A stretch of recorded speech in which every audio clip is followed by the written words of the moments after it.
Good morning and welcome to Coach's Corner. I'm Braxton Gray, joined alongside Kaz Zinal. And Kaz, unfortunately, last night was your last game, and this is the last time you can do Coach's Corner this season. How do you feel? How sad is that? Especially working with you, Braxton. You've been a real pleasure to work with, and I still can't believe you're just a senior. Man, you got your whole life to look forward to. That's right. I appreciate that, Kaz. But let's talk about last night's exciting game. You know, I don't know if you necessarily call it a super exciting game, but for the Warriors, it was pretty exciting. They defeated Tibby Valley 56-36, and Coach, overall, it was just a really good performance. I mean, it wasn't your best performance you guys could have put out on the floor, but you guys handled the game very dominantly throughout the night. Yeah, it was. I thought, especially the beginning of the game, I thought we came out, we told our guys we generally play like we practice, and some teams can kind of turn it on and off. You know, they're when the lights come on, they can turn it on, and maybe you have a bad practice leading into a game, and you just perform. We're not that team. We have to practice well throughout the week. We've shown throughout the season that when we have good practices, when we have good weeks of practice, it directly relates to on the floor performances, and it doesn't take long for Coach O'Connell and I and the other coaches sitting over there to know if we're in the right spot. And as a matter of fact, even our pregame stuff, before the JV hits the floor, I'm always kind of quizzing Coach, like, hey, how did it go out there?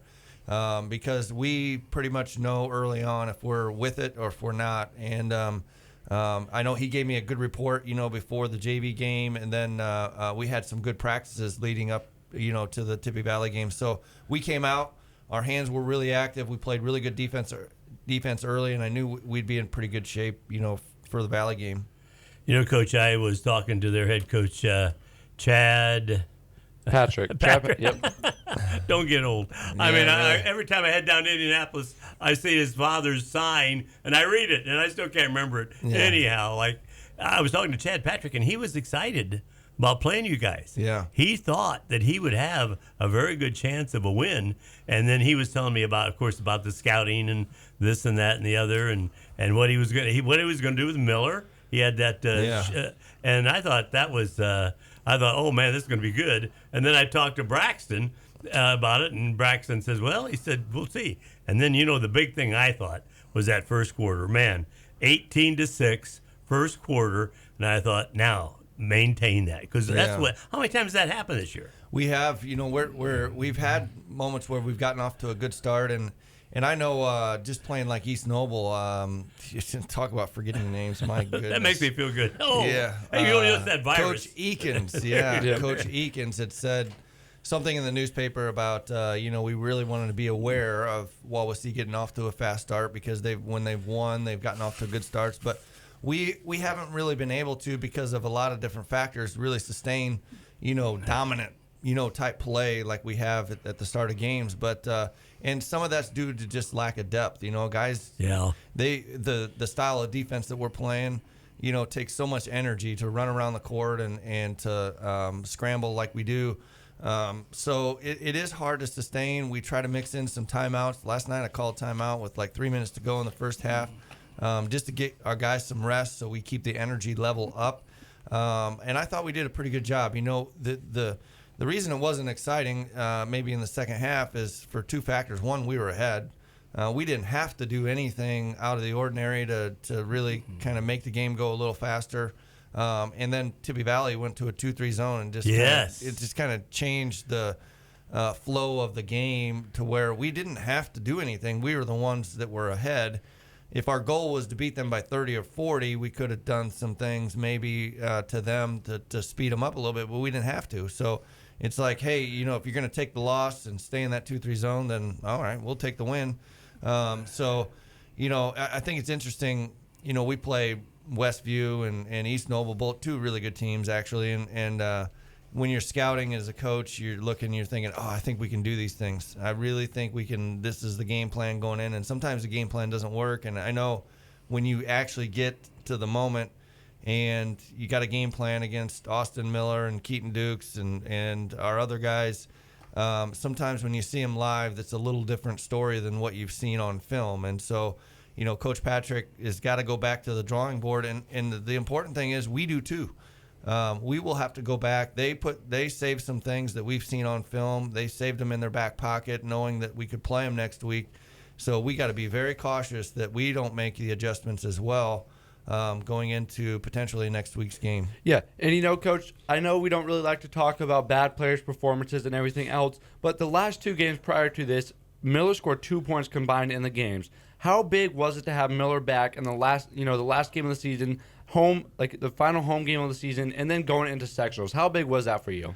Well, here's the thing, and I probably won't dive super deep into this, and some people probably know, and certainly if you're associated with the program, you know that the last couple of weeks hasn't been perfect for us. Just working through some things. I use the example to people that I talk to about being a part of a family, right? And, from the outside, all families and some families look perfect. And you just don't know exactly what's going on behind the scenes. And being a part of a team, being a part of the basketball team, I'd be lying if I sit here and say that we don't have our fair share of issues and that we have to work through. And so I think in the last couple of weeks, Austin's game and how people are defending him and the pressure that's put on his shoulders, to perform at a very high level against really good teams in the last couple of weeks, it is sometimes can be way overwhelming, and it's a lot to put on a high school student. They feel like it's the weight of the world kind of put on them, but I think last night was a really good representation of us working through some things as a family and as a team, and I knew it was, it was a really important game for us in our basketball program. To know that you can go through some things, some adversity, whether it's with individuals, within a team or the coaches or whatever it might be. There's a way to fix problems, and I think that we demonstrated as a team to ourselves that nobody else is really going to know about, that we could fight through some of these things and come out on the other side. So last night was a representation that, hey, we had a couple moments in the last couple of weeks. We didn't play real well as a team. And to be perfectly honest, probably more disappointing in my eyes is that our practices have been terrible. We did not practice well. We did not practice with energy. We played, Mishawaka, Westview, and East Noble 4 games in 7 days. We were tired. We were exhausted. We were tired of each other. It's just one of those things where we needed some time. We needed some rest. And if these types of things happen, in November and December, January, you got plenty of time. You're like, hey, let's sit down and we can talk about these things. And and in all honesty, when it happens right at the end of the season, everybody gets a little anxious, because it's the end of the year. Like we don't have time, Coach. We don't have time to work this. Let's go play basketball. So, but we took time. We took time to get rested, mentally and physically. We took the time to communicate with each other. And I think it's, in my opinion, it's a great life lesson for our boys to go through something like this when there were times when you think there are no answers here. There are no answers. This is just how it's going to be. And that was not the case. And just really proud of our guys to buy into the process of working through a few things. None of them were real major, but I think last night represented that we came through it. And we're ready to go for next week. One of the things that I've always watched is your shot selection.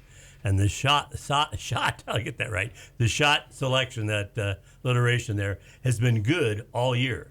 The thing of it is, a couple of games, they just wouldn't go in. I mean, It was like, and last night, again, the shot selection was perfect, but you were able to nail a lot of those buckets. You just don't. You don't see very often. You actually, I watched the film back last night, and the Tippy Valley took a lot of off balance shots off of 1 foot. They just didn't get the shots that they have been getting that we've seen on film, and I think we had a lot to do with that. The pressure that we put down on them, on the ball. We contested, I think, all but one shot that they took, and so. Sometimes you have to give credit to the defensive team that you're playing against, and so our shots didn't fall maybe at Westview or East Noble that we normally would see go in, but they had something to do with that, not just us. And so The other thing that made me think as you were saying that is, how often do you see us take a bad shot? Oh yeah. Like we don't take fadeaways. No. Nope. And so you just don't see us take bad shots. We work the ball. We only turn the ball over 8 times, and we're certainly not holding the ball, but we do a good job of moving the ball, getting a good shot within the first 30 seconds of our offense, and I think that's really key for us. Yeah, absolutely. And a final question of this Already? segment. Yeah, this goes by so fast. I don't realize it. But last night, Coach, with about 2 minutes left to go in the game, you called a timeout and put all your seniors in on the floor, knowing it was the last time they're ever going to play at the Hardwood Teepee. And then, you called a timeout towards the end of the game to have them wave to the student section, and you gave them a big hug in the middle of the court. What does that mean to you that that was their last ever game at the Hardwood Teepee this It's season? going to take him a long time to finish that segment. Yeah, it's going to take I was going to put that on the very last segment because that would ask that question and then we could finish it up. But I thought that was phenomenal. Let's talk about it. Yeah, go ahead, talk about it. at the beginning of the next segment. Okay, you know what? We don't have to go there now, but let me finish my shot selection. Oh, all right. Sounds good, idea. sounds good. Okay, so I'm going back a little bit, but I do want to talk about that because I thought that was pretty cool too. But I think the guy who represents taking only good shots and keeping people honest is Cameron Salazar, and he takes critical shots and critical moments, but he also passes up a lot of shots because he knows his role on the team, and that does not happen by accident. And I can tell you, last year that kid, Cameron's struggling just a little bit, maybe towards the middle of the season, and we're like, hey, is there any way that you'd want to go down to the JV, get some minutes down there, maybe pick up some confidence? And I know through some different sources that he was really confused on when he should shoot the ball, when he shouldn't shoot the ball. And I can tell you that is a process of learning about who you are and what your role is on the team. It takes a long time to really kind of figure out, when am I supposed to shoot this? Cameron, without a shadow of a doubt, knows when he's supposed to shoot the ball. And I don't know his shooting percentage from 3 here recently, but when he steps up and takes those shots, he's hitting a high percentage. So a lot of normal people would be like, well, if he's shooting a high percentage, why doesn't he shoot more? And it's easy to say that, but Cameron definitely understands his role and what shots he should take and when. And when he's taking shots, it's taking away, some shot attempts from our other scorers. So I think that Cameron represents, who we are as a team in terms of understanding your roles and what you're supposed to do and doing your job on the floor. So I think that's been a major contributor to our success on the floor. Now we got to take a break. Yeah, now we're going to take a break already. So we're going to take a short break, and once we return, we're going to talk about the sectionals, which is going to be next weekend. This is Coach's Corner on 93.7 FM, The Mix.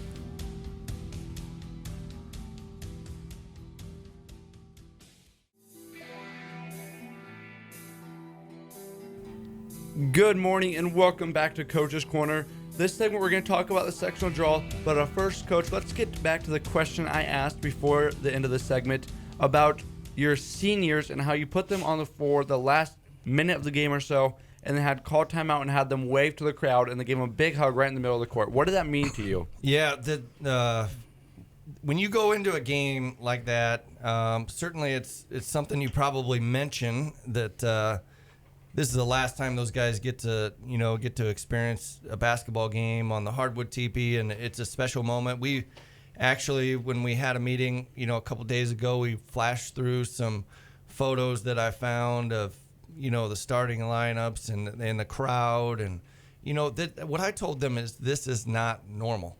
Like, even Indiana high school basketball is a big deal, and across the state, there's certainly gymnasiums and communities that follow their basketball team, kind of like what we have. But, in my humble opinion, our gymnasium and the size of our gymnasium and our community and the people that follow us, the student section, is not normal, and it's a good thing. I think it's we've kind of grown, from the time that I got in here to people, the expectations and coming and watching our kids play. And so just trying to get the kids to understand that this is a really cool experience that they're having right now. When you're a kid and you're going through it, you just think it's normal, right? You don't go to other schools and you don't get a chance to go, well, this is not what it was like at the other school, you know. So this is what they know. They think it's normal, but trying to get them to understand that this is really special moments that they'll cherish for the rest of their lives. Their parents are cherishing them with them, and so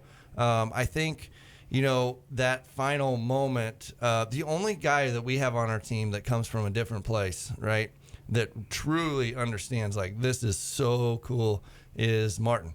You know, so Martin, you know, being a foreign exchange student, I know we're flipping through those pictures, and I'm telling you, and I know a little bit more than he thinks I know, but in terms of how he's feeling right now, but I know hasn't been feeling great because he knows this is such a special moment in his life, being able to experience what he's experiencing now, and the idea that it's almost over is sometimes very difficult to take, you know. And so I remember flashing through those pictures, and I look over at him, and he's got this smile on his face, but almost looked like he might be on the verge of getting a little emotional, because I think if anybody really understands probably the most, it's him, you know, because he's coming from a place where basketball is really fun. It's really cool. They get to play a lot of basketball in Germany, but he's never played in front of, you know, crowds like this, and maybe the lights off and the starting lineups and the preparation, the film, the practice, you know, everything that we go through here.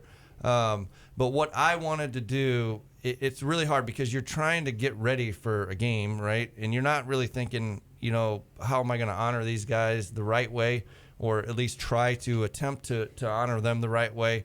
But in the back of your mind, you're thinking it would be cool if we had a little bit of a lead, you know, at the end of the game.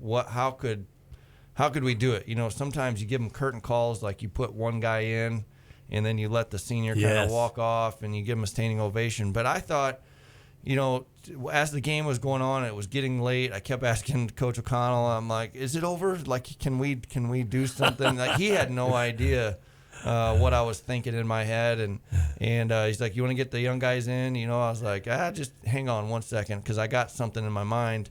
And it really kind of comes to you spur of the moment. But I thought for them to be together as a group, you know, of guys, and not to single guys out one at a time and bring them off the floor, I thought, you know what, I'll put them in, let them play for a minute, and then, you know, I'll call timeout, and we got a full 60 seconds to take those guys out there, let them say their goodbyes, you know, just say, hey, thank you. This has been great. This is it for me, you know. And so when I pulled them out there, I told them I loved them. I told them I was proud of them.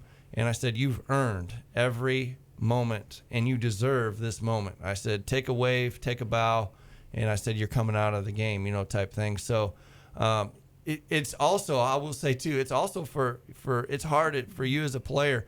You're focused, like I'm guarding Tanner. You know, I got Trapini, I got to do this. And then all of a sudden you look up and coach is like, hey, this is the moment. You know, this is it. Yeah. And you're still focused on, who am I guarding?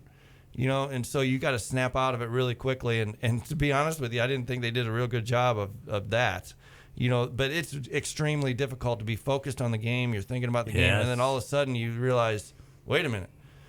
Okay, this is my moment, and you're trying to adjust to, okay, this is my curtain call, and this is the moment I get to wave and do that. So anyway, that was an idea. I don't know how well it went over, but it was hopefully just a nice gesture on my part for the seniors to stand out there and just say thank you. You know, let me. I was going to talk about how, as a fan, and on the radio last night, I looked over and I saw you call timeout, and then the kids, of course, were all coming to the bench. And you go, no, wait.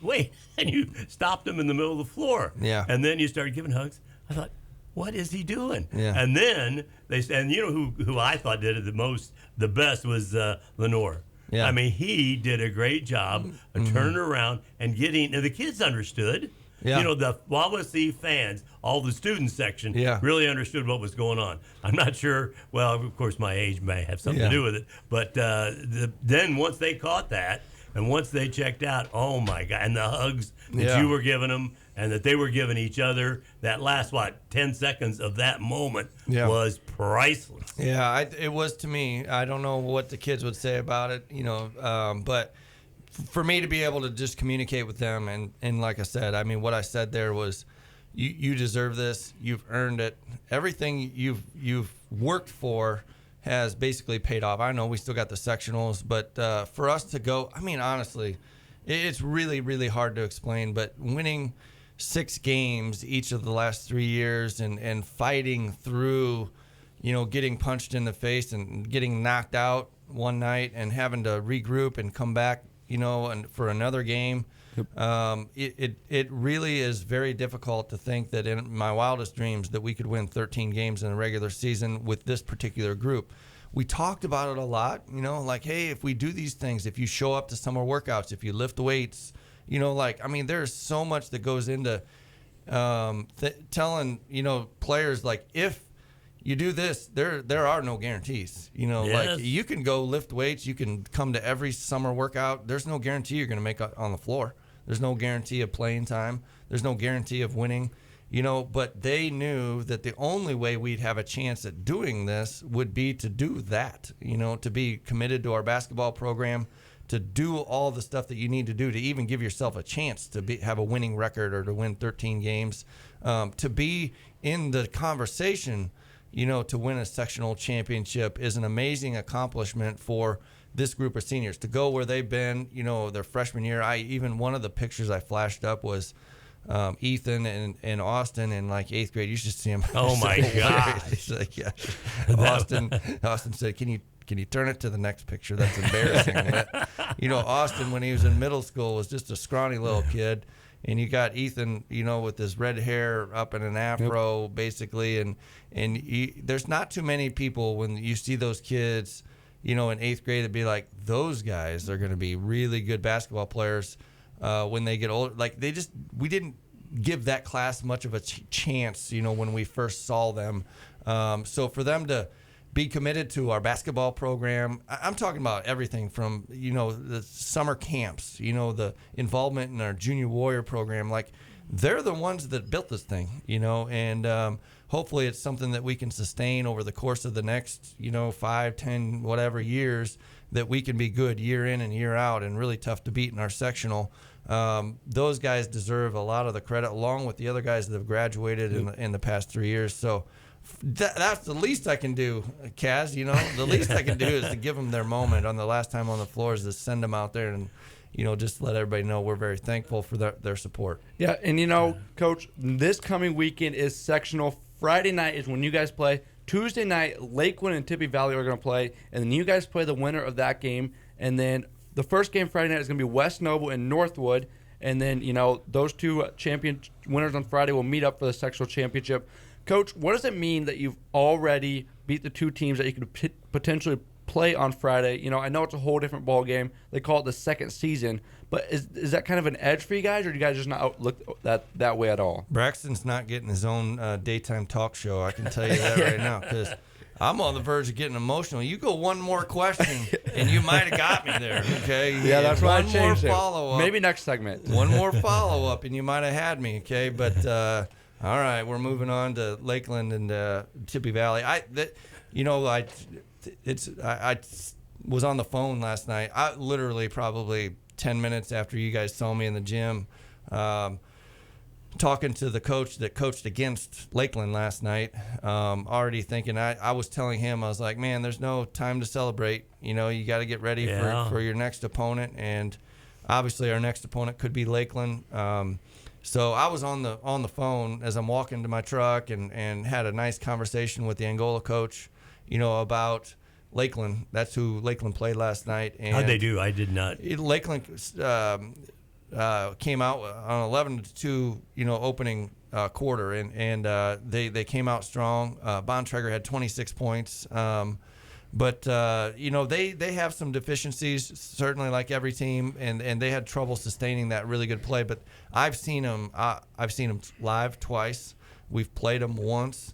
And then we've watched, I don't know how many game films of them, and they have stretches of really good basketball. I mean, really good basketball, and against really good teams. And so they're a very dangerous team. They just have not shown that they can sustain really good play over the course of 32 minutes. And so anytime that somebody's fully capable, you're thinking, I just hope it's not the game that they play us, that they figure it out for the whole game, And so Lakeland's not somebody we would look forward to playing. Honestly, they're very, very capable.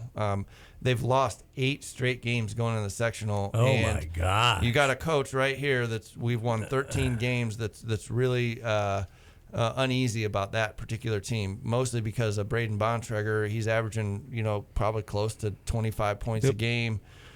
He makes me feel very uneasy, and they got good ball handlers, good guards. So I think if we played a game, 32 minutes, we would be okay. But they're very capable. And then obviously Tippy Valley, anytime you got what's his name? I've got it here. It's Bill or Chad? No, it's Patrick. I thought you Patrick. Patrick. Bill or I thought Chad you meant Patrick. their leading player. No, that freshman. A leading player is that leisure Yeah. guy. He was averaging 25 points a game, and he scored 28 points in the previous game. So that's what I thought you were mentioning. That's why I had to look at my stat sheet here. He only got 4. They got last some. night. They got some bullets in the chamber. And anytime you got Bill Patrick sitting on the Yes. sidelines across from you, it makes you feel uneasy. So, I think you're talking about Lakeland makes you feel uneasy. You talk about Tippy Valley. You got Bill Patrick and Chad Patrick over there putting their heads together, figuring out what adjustments they're going to make. You got a player that scored 28 points and is averaging 14, 16 points a game that had not a very good game against us. And then Bontrager only scored 9 points against you guys as well. So if he goes off for 30, that could be a whole different game against Lakeland. It doesn't matter what team we play. Either one of those teams is going to really look forward to playing us on Friday. Yes, boy, Friday you night. got that right. And so you're gonna have a team that's just gonna be foaming at the mouth, wanting to play us. And Friday night they're gonna come at us. And I'm telling you, it's gonna be. It doesn't matter what happened in the previous game against Lakeland or last night's game against Valley. It's gonna be a different game. It's gonna be a tight game. And we're going to have to perform at a very high level to get that victory. I'm telling you, that's just the truth, So if we think in any way, shape, or form, my job is going to be starting today is really to get the kids to understand that. And so that it's going to be a different game. It's not going to be an easy game that's going to get you to a sectional championship. It's going to be a very tough game.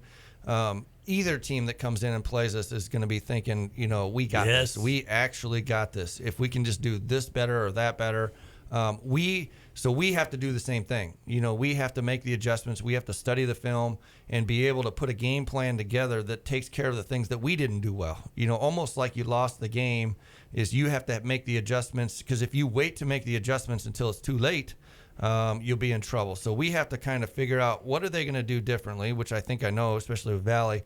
What are they going to do differently, and how are we going to combat the adjustments that they make in order to beat them? So that's a lot of stuff right there, right? Yes. So absolutely. Friday night, the Warriors take on the winner of Tippy Valley and Lakeland. That game is probably going to be roughly around 7:30, 8 o'clock. Come out and support. That game is at Northwood. It's going to be a fantastic game. And then hopefully, as Coach said, we can make a run at the sectional title Saturday, March 7th. So we're going to take a short break. And once we return, we're going to do a season recap briefly of just the regular season. So we'll be right back with more Coach's Corner on 92.7 FM, The Mix.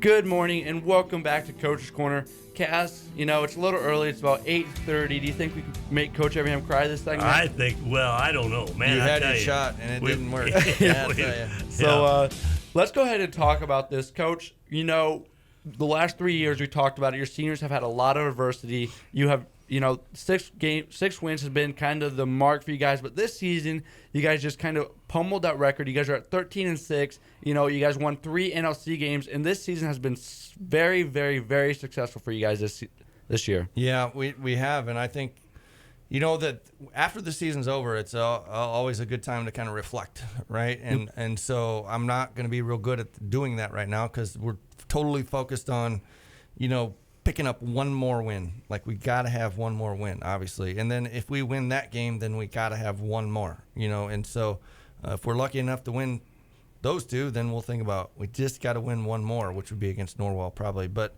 the thing is, with not really even thinking about, the recap, for the season or really going through, I have our schedule pulled up. I just know that I told the team that just a week or so ago that, The question that I get the most, all coaches I'm sure get the same thing, but in the preseason leading up to the season, people get excited. Hey, it's almost basketball season. They ask the same question. Like most everybody will ask, how many games are you going to win this year? Yes. And yes. because guess what I'm thinking in my head? How many games are we going to win this year? So I know the answer to that question, or at least what I think I know, and but I never really tell people. I always say, if we work hard to give the politically correct, answer, I think, that we'd have an opportunity to win some games this year, but no numbers ever come out of my mouth. That's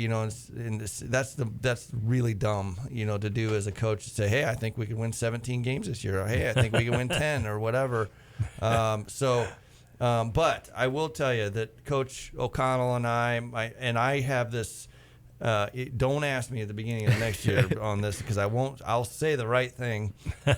But you go through, rosters pretty well with teams, and you start developing a game plan on, okay, how are we gonna, what goals can we set for the first portion of the season? It'd be nice if we could do this in the middle part, and then to finish up, this would be kind of nice too. So this year, looking through and just looking at the teams and the rosters and coming back, my brain is telling me that, the type of team we have was probably, if we could move forward, just take one step forward and win 8 or 9 games. Yep.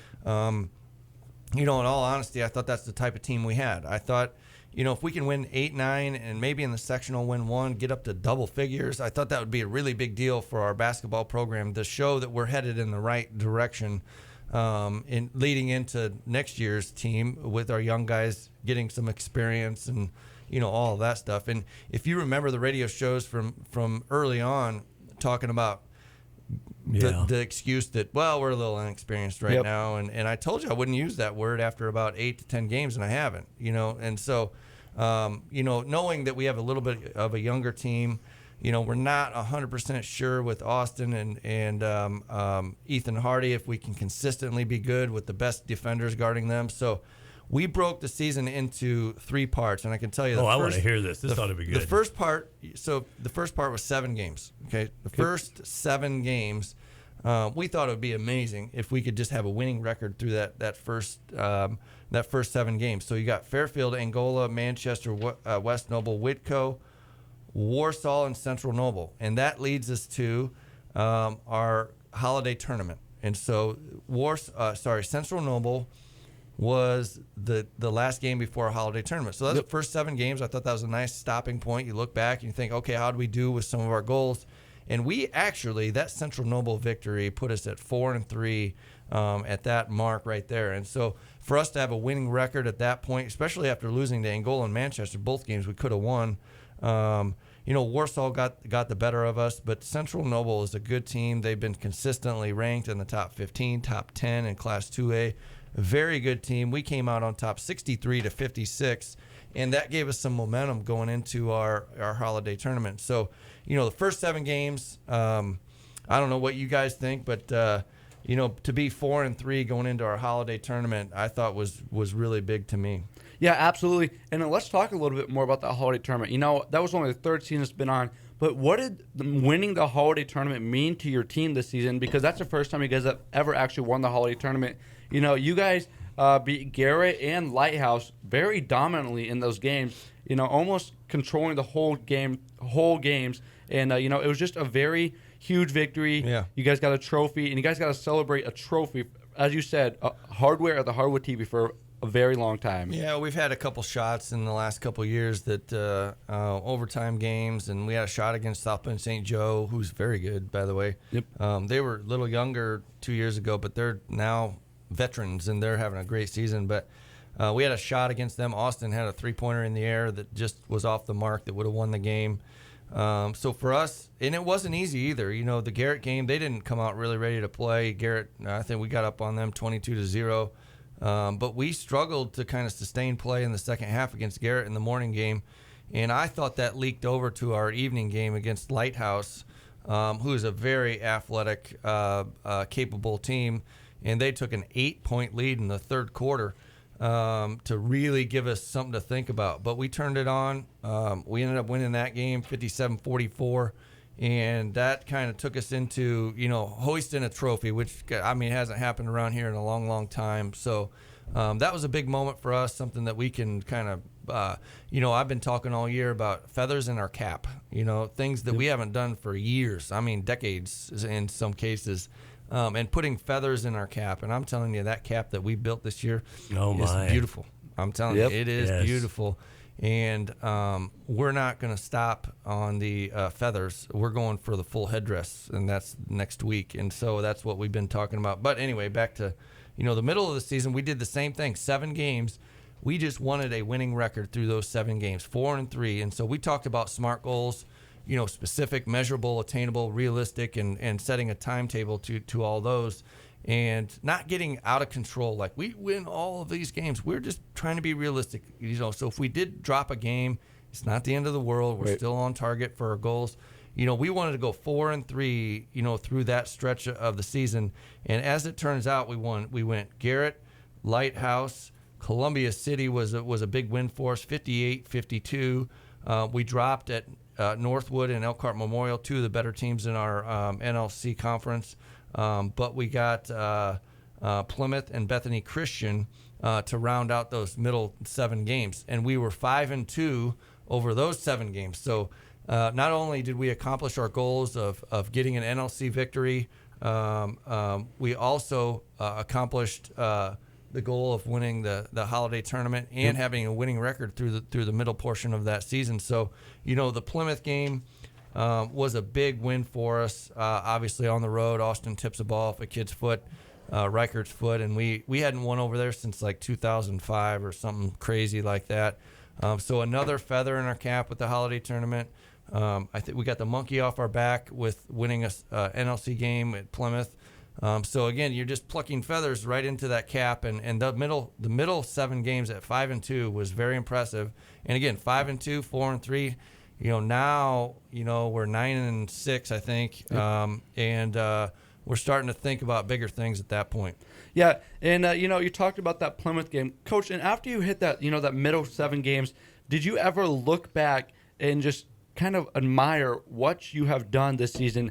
It's coach's job to run the team, but just admire your players and how well they're playing under a lot of adversity. And as you said, a lot of people are kind of doubting them going into the season of how good can they truly be. And do you just look back and say, wow, like these players really shine bright this season? I will do that, but no, I did not do that. I know you still have the sectionals and everything else to go, but when you do that, you kind of lose focus just a little bit.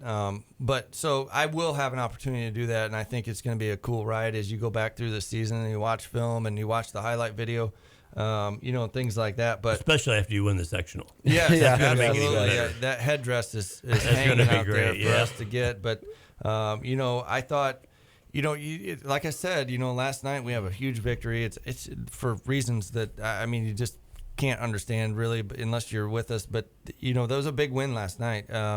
In 10 minutes, I'm walking out the door talking about Lakeland, to another coach. It's hard to really sit down and reflect and celebrate because you're thinking, okay, what's next? What's next? But, we start off the final 8 games, going in reverse order: Tippy Valley, East Noble, Westview, Mishawaka, Goshen, Northridge, Lakeland, and Concord. That's our final 8 games. 1, 2, 3, 4, 5, 6, 7, 8. Concord on. And those 8 games, we're thinking 4-4 record. 4-4 record. We won another conference victory. Like those were the goals that we had set for those 8 games. And last night, it comes down to the game last night. We also needed a victory over a top 100 team. So it was another goal that we had set. We needed 1 victory over a top 100 team, and we got that. In Goshen, at the time, was ranked, I think, in the top 100 in the Sagarin rankings. So we had Mishawaka outside the 100 and Tippy Valley outside the 100, where we really just thought if we could split, Mishawaka, Tippy Valley, it put us at 4-4. So that's how you get to 13-9. You break the season down into chunks, and every goal, we talked about this right before the game last night. Every goal that we put in front of this team has been checked off. Oh, wow. You know, so we have a on the board, on the dry erase board, it had 2 not yet. You know, a lot of check marks up there, a lot of goals that have been accomplished this year, but 2 of them that said not yet. First thing Miller does, go in there, he wipes off not yet and puts the check mark out there. So it is very rare for you to set out goals for a team and for you to accomplish all your goals. It just doesn't happen very often. And so we try to set attainable and realistic goals for our team, thinking that, well, gosh, it would be nice to get 90% of those. Yep. For us to check off all of them, you know, the holiday tournament, the NLC wins, the winning record, you know, at 12 wins, and then to finish it all off on the regular season to get 13 wins, when really for this team to overachieve, maybe being an 8 to 10 win team, to get up to 13 is really amazing. And then to experience 6 wins the last 3 years and then get to 13 this year, it feels like it's about 37 wins, you know. So I just couldn't be more proud of the regular season that we've had. It's been an amazing ride. It hasn't been easy. There's been a lot of work that's gone into it, but it's a great accomplishment. But you're right. Yes, but here it comes. Yep. The thing that you have to do is not to look back and do what we're doing right now for our team, is that you have to wipe it off the table and almost forget about it. And every team goes into the sectional at 0-0, and it's a brand new season. Everybody's got brand new life, and it's one game. So the goal now is, how do we figure out a way to go 1-0? And so I think on the board, when we get over to Northwood this morning, when you listen to this, we'll already be done. But when we get over there, it's going to be the number 1-0. Our goal now, it comes down to one goal, and it's just one game, and that's what we're going to do. Coach, I don't know if you're going to have time to join us last segment. It's already 8:40, but I just have a final question. If you don't want to share it with me just because of game plan, is Jack Stover going to be able to play on sectionals, or is that going to be a hidden key? That is something I'm not going to share with you or anybody else. Because if somebody is listening, Coach Patrick, and I'll tell you, those guys are so good. Okay, the other coaches are so good. They're wondering the same thing, and I can tell you, Jack's progressing nicely. It's amazing. I saw him in the pregame, you know, last night, taking the basketball and jumping up there and trying to dunk with his right hand. And so there's two factors I can tell you that go into that. Obviously, first and foremost, we want to make sure that we don't ruin his arm, you know, forever, for a lifetime. But the job that Dr. Hartzell did in repairing his broken bone, I'm talking shards, the broken bone. He's got a plate in his arm. He's got a hinge also in his arm that is basically bolted to his bone.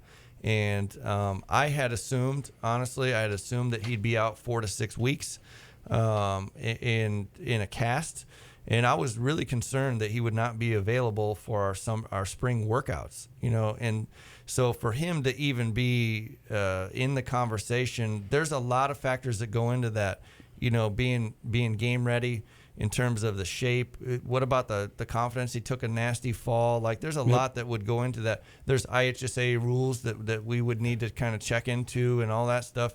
He is progressing nicely, but at this point right now, it is not a part of the equation. We're not planning on having him. So if we were planning on having him, I would say we're not planning on having him. So nobody knows. Right? I was wondering how you're going to cover that up. Let's keep talking. Let's go. Hey, Mr. Vanley, he doesn't need to get paid. Right? But you got to go to practice at Northwood because, you know, it's already 8:40 and your bus leaves at 8:45. So don't want to get left behind. I'll tell you that I really want to talk about that because I think talk about it. You know, with Jack, Jack, don't you want to cut it off and then do another segment? Yeah, we can do that. Let's do Okay, that. we're going to take a short break, All and then right, we'll come right back with Everham. So we're going to take a short break, and we'll be right back with more Coach's Corner on 93.7 FM, The Mix.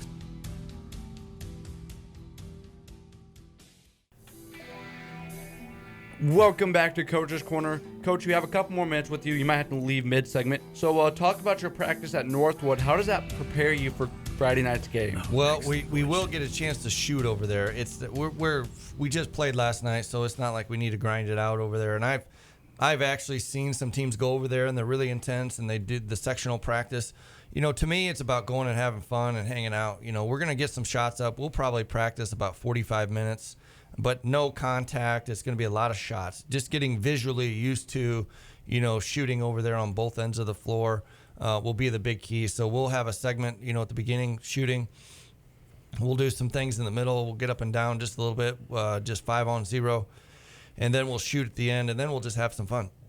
So I told the kids last night, let's just go over there and have some fun, and we'll probably go out for lunch and spend some time together, and then we'll come home and have the rest of the day and tomorrow off, and they give us time to watch some film and all that stuff. But it's going to be a fun day. We'll go over there. We'll travel over there. Actually, when this show airs, will already be done, but we would expect it to be a fun day. Coach, how important is that? I mean, you and I watched Hoosiers. I've watched it at least 100 times. Where he goes and measures the floor and et cetera, et cetera. To play at a different place like that, I don't know. It seems like it's more more important now to do something like that than it was back in my day.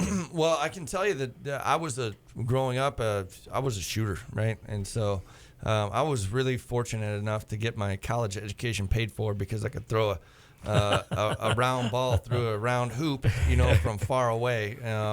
And that's kind of cool, right? But I can tell you, as a shooter, there's some gyms that really visually look good to you, And so for me, going to the pit, I was always kind of like, all right, here we go, because visually, with the walls being close on the end, it just gives you a nice visual look when you're shooting the basketball over there. So I always love shooting the ball there at Concord, at McEwen Gym. And so those are always places that I look forward to playing because I just felt like the rim was so big and visually. So it does something to you when you can get over there and get a lot of shots up. And you think about home court advantage, like how many shots that Miller has gotten up in this gym and how visually it just looks good. It doesn't guarantee success, but it certainly helps your eyes. And, like the Hoosiers movie, it's way more difficult when you go to an arena. And it's wide open. The basket is the same size. The ball is the same size. The court's the same size.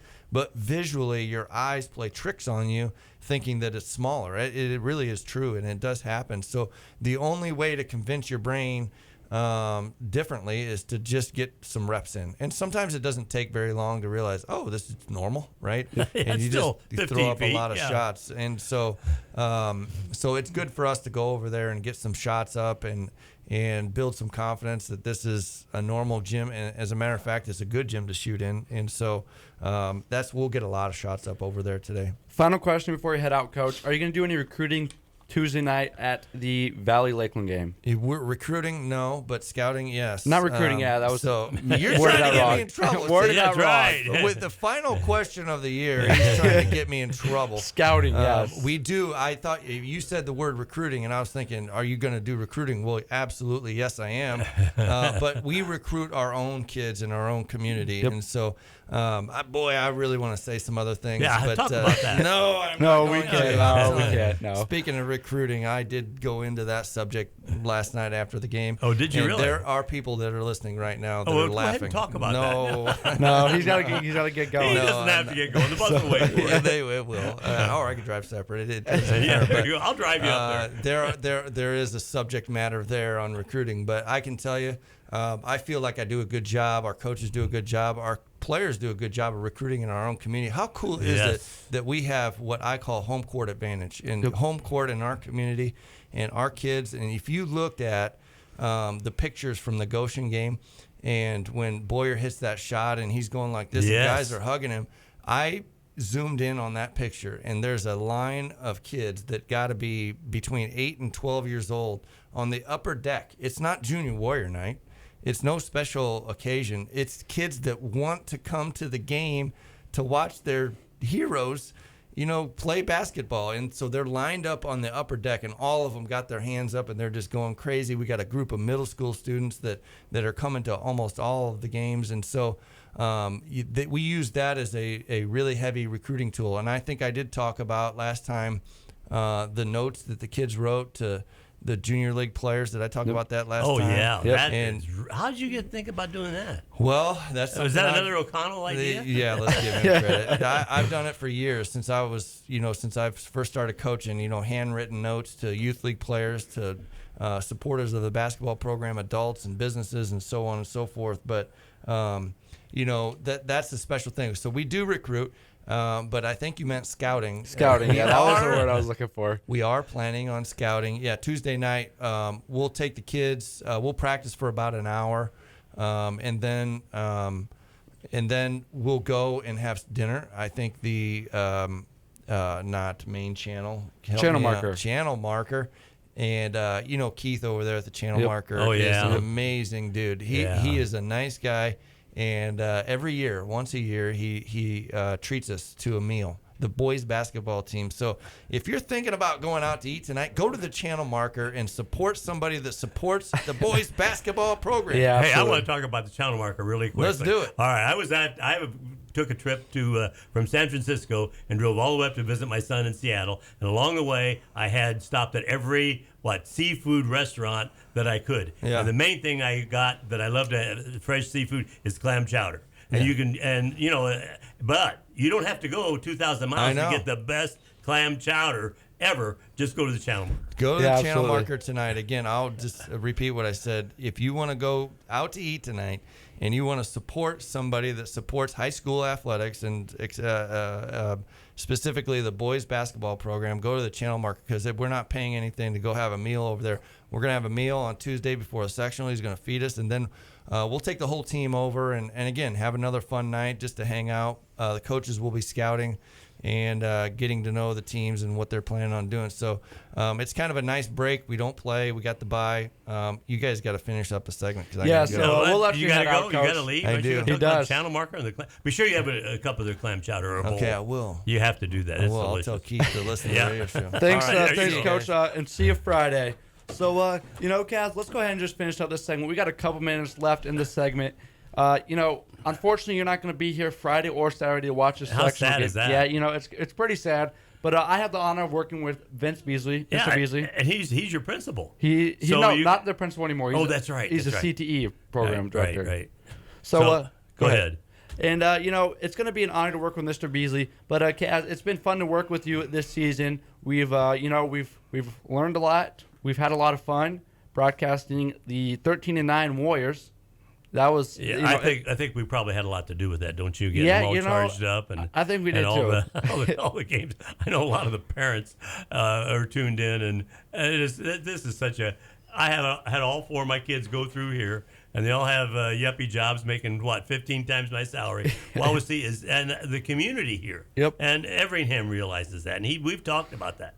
This is a great place to go to school. It's a great community. Your options here are great. And when you get your first job at ESPN in radio broadcasting, not in radio, but in television broadcasting, just invite me over and I'll sit in the section there and watch you broadcast at ESPN. Sounds good.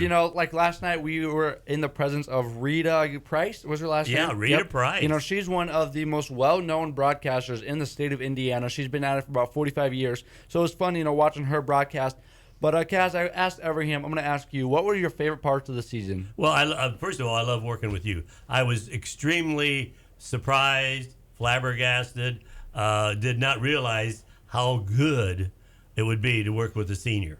I mean, you are tremendous. And, you have all the stats. You know how to use a computer, which I don't. Yeah, I still have all my stats here on my graph paper. And you laughed at me the first 2 or 3 games, and then I showed you how important it is to use graph paper. To do your it's stats. very important. But I always come to the Wawasee games, even though when I'm broadcasting or not, and I like to go to the baseball and the soccer and the swimming even. Yep. This is a great team, a great school, I should say, for all these different sports. And when he was talking about recruiting, I was just going to ask him because there's a lot of kids that are two-sport athletes now, and are they going to swim? Are they going to play basketball? Yep. Are they going to do something else instead of playing basketball? And one other thing, really quickly, I did talk to Chad Patrick. Chad Patrick. Yep. Why can't I remember Patrick's name? I did talk to Chad Patrick, and we talked about that.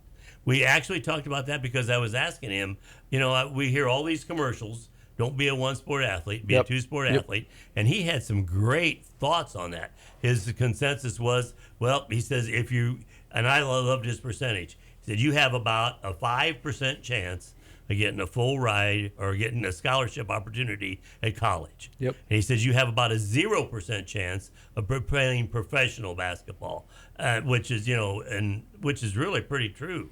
I don't know of any professional athletes that have come from Wawasee, but I do know not many, but several. We got pretty close. Shauna Zolman. Right. Shauna Zolman was able to make it. Oh, that's Yeah, right. Shauna, you forgot about it. I forgot. How could I you, forget? Kaz? And you did. That's right. Yep. She Shauna, played professional. Yep. So that percentage is not zero for Wawasee. It's about That's right. in 100,000 that's came to Wawasee?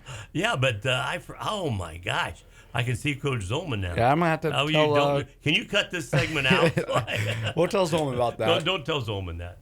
But, Kaz, we talked about it. It's been a lot of fun broadcasting. And I know you're going to be sad. You don't have to buy me any more meals. Does that make you sad? Yeah, that does make me sad. You know what I really like is you and I both like mom and pop places. We did not hit one of the chains, although I do that occasionally with my kids. But, we found all these. And if you were only a junior, we could do this again next year. I know. And then keep a list and then publish it. And probably get free meals. As a matter of fact, when Bill and I were doing this, we did get some free meals because we said, hey, we'll put your name on the air and tell them what a good meal you have.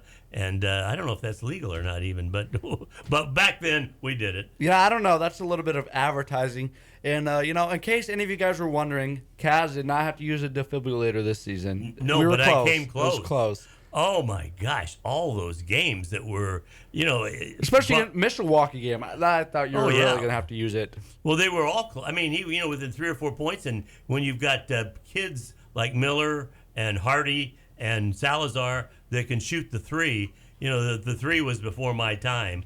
And that has just changed the whole complexion of the game. Matter of fact, I see middle school kids and younger kids putting up 3-point shots now a lot. That's such a neat rule. I really love it. Yeah, absolutely. And Kaz, since you're not going to be able to be here, this is your last time we'll be able to talk to you all season.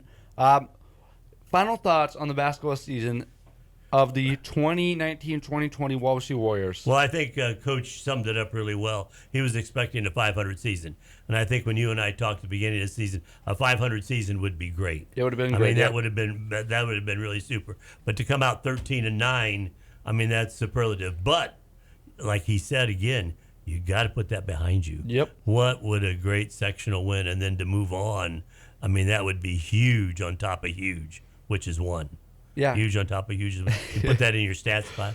But anyhow, it would be really great if we could pull out a sectional, and I think we've got a very good chance of it. Yeah, absolutely. Once again, Friday night, the Wawasee Warriors will take on the winners of Lakeland, Tippy Valley. And then, hopefully we can win that game and advance Saturday night to play in the sectional championship. And I didn't get to talk to Coach about this, but the Sagarin ratings have Northwood and Wawasee in the finals. So that's going to be interesting because the brackets kind of have us pushed to the finals at that moment. So it's going to be interesting to see how that plays out. But tune in Friday night as alongside Vince Beasley, will have the call for you. And Kaz, it's been an honor calling the games to you this season and doing the show. My pleasure. So once again, I'm Braxton Gray, joined alongside Kaz Zinal, and this is Coach's Corner on 93.7 FM, The Mix.